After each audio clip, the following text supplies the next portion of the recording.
Welcome to chapter 15, the Supreme Self. So, a short chapter, this one, in which Krishna expands on his real nature, being beyond both the changing and the changeless, being beyond anything that we can perceive. So, it's not anything that he hasn't said before, but he he really emphasizes in this chapter that he is the support and the life-giving essence of all creation. And again, he hints at his grand nature that we as limited body and minds cannot possibly comprehend. So, and from a teaching standpoint, there is also a little bit in here that we're going to mainly cover. So, in the first two verses of this chapter, Krishna says, sages speak of the immutable Ashvatha tree, with its taproot above and its branches below. On this tree grow the scriptures. Seeing their source, one knows their essence. Nourished by the gunas, the limbs of this tree spread above and below. Sense objects grow on the limbs as buds. The roots hanging down bind us to action in this world.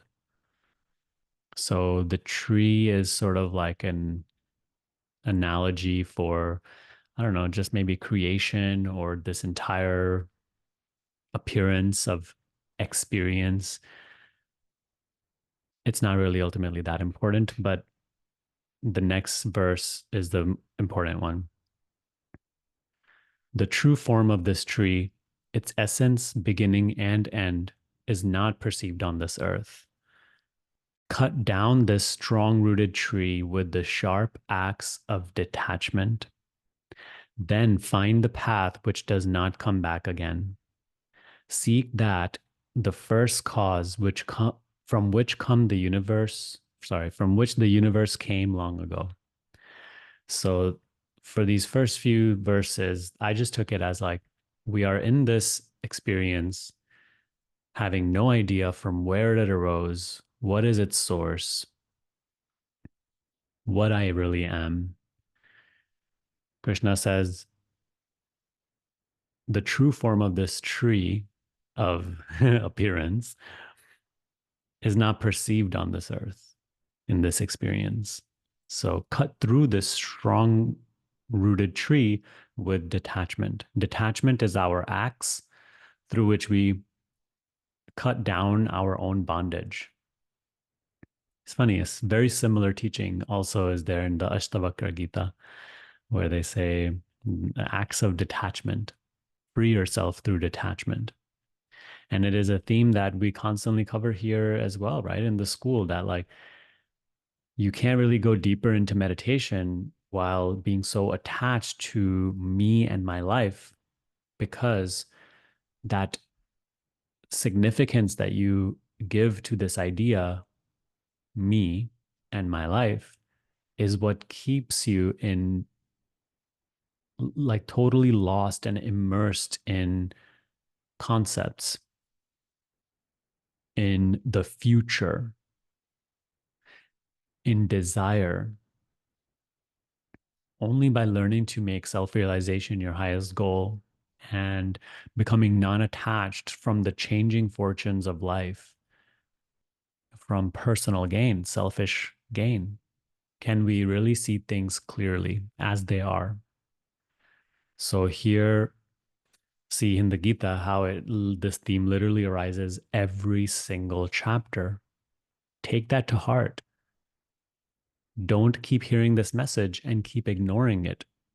Understand that attachment binds you. And the only way to rise above and transcend this dualistic experience, transcend personal identity, is through non-attachment, acceptance of what comes and goes, total surrender. Your life is not yours anymore. You are not that important anymore.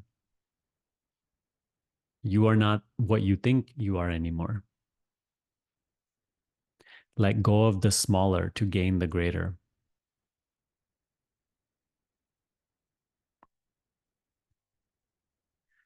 In verse 5, Krishna gives further instruction: not deluded by pride, free from selfish attachment and selfish desire, beyond the duality of pleasure and pain, ever aware of the self, the wise go forward to that eternal goal.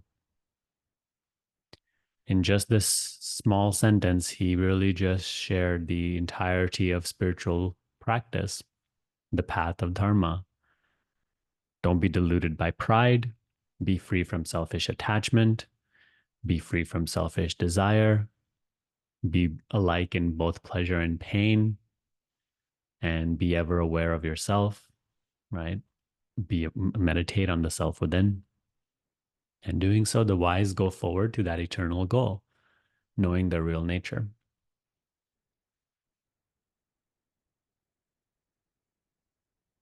In verse 7, an eternal part of me enters into the world, assuming the powers of action and perception and a mind made of Prakriti. When the divine self enters and leaves the body, it takes these along as the wind carries a scent from place to place. So Krishna says, so in the next verse, he says, using the mind, ears, eyes, nose, and the senses of taste and touch, the self enjoys sense objects.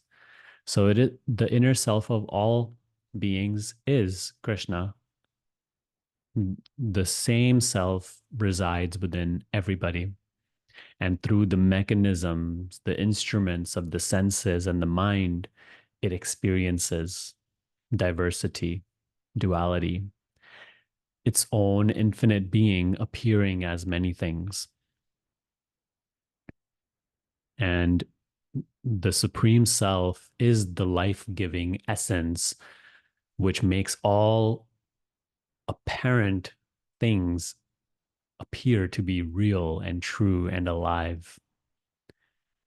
The self is the one that enters the body and gives it life, breath, the powers of action.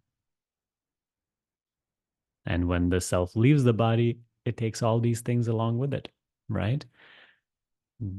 A person who is dead is like, they in in Hindi they say that there's an expression that the prawn leaves you. Prana is like that life force. After the prana leaves the body, there's no value to the body. It is discarded. Even the person is not there anymore. It's just a body. So the self, as it leaves the body, takes everything: life, the capacity to experience, personality. All these things go like the wind that goes, carries a scent from place to place. The self is that when it leaves, it takes all these things with it. The deluded do not see the self when it leaves the body or when it dwells within it. So during their lifetime, the ignorant do not see their own self, their own inner self, as the eternal being. They really, notice how we just go along in the world like, oh, I am this person, you are that person, this is that, this is this. We have so many ideas about all things and about who we are. And that's just what we take all of life to be. But those who are wise know that the self within is that which supports the entire universe. It is the source of not only myself, but of everything and everyone.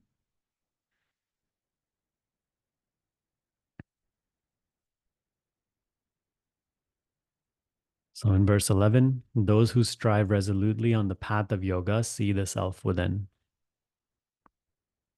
The thoughtless who strive imperfectly do not. And by thoughtless, what he means is like the ones who, they're just sort of in ignorance. They don't care to know about the source of creation. They're just lost in the dream.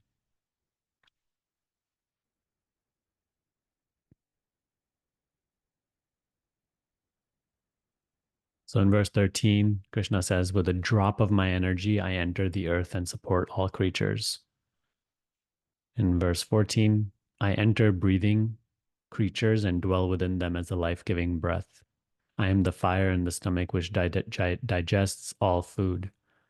Entering into every heart, I give the power to remember and understand. It is I again who take that power away. All the scriptures lead to me. I am their author and their wisdom.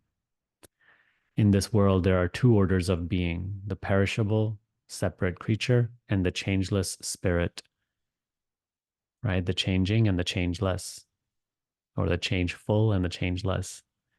But beyond these, there is another, the supreme self, the eternal Lord, who enters into the entire cosmos and supports it from within. So Krishna is even beyond the changeless and the changeful. The changeless and the changeful are both also him in appearance, but his real being is beyond both.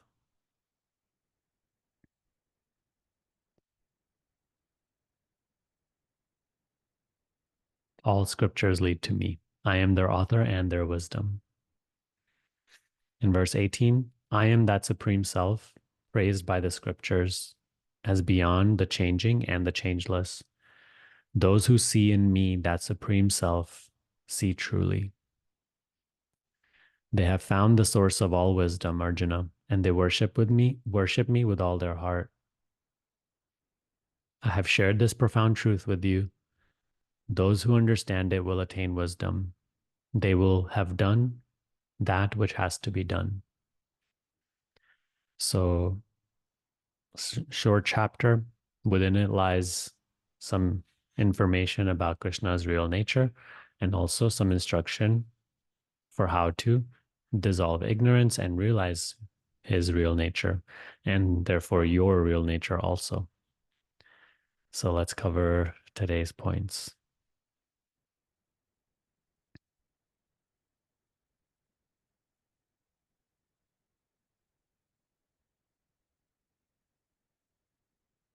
We cut through bondage with non-attachment.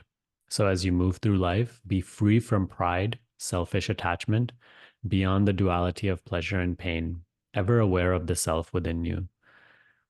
When you read such a chapter in Bhagavad Gita, you can be totally mesmerized by and distracted by, oh, what did Krishna mean by being beyond the changeful and the changeless? What does he mean by like, oh, I give life and I take it away? You can be just taken back from all those stories and descriptions, but those aren't ultimately what matters. You know, the way that I um, approach the Gita is that all those things, the way Krishna describes his real being, all that fancy language, I just take it to be like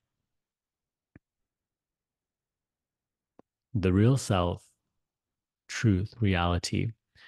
It's so magnificent and awesome and grand that nothing you do mentally, no idea you create mentally can possibly conceive of it.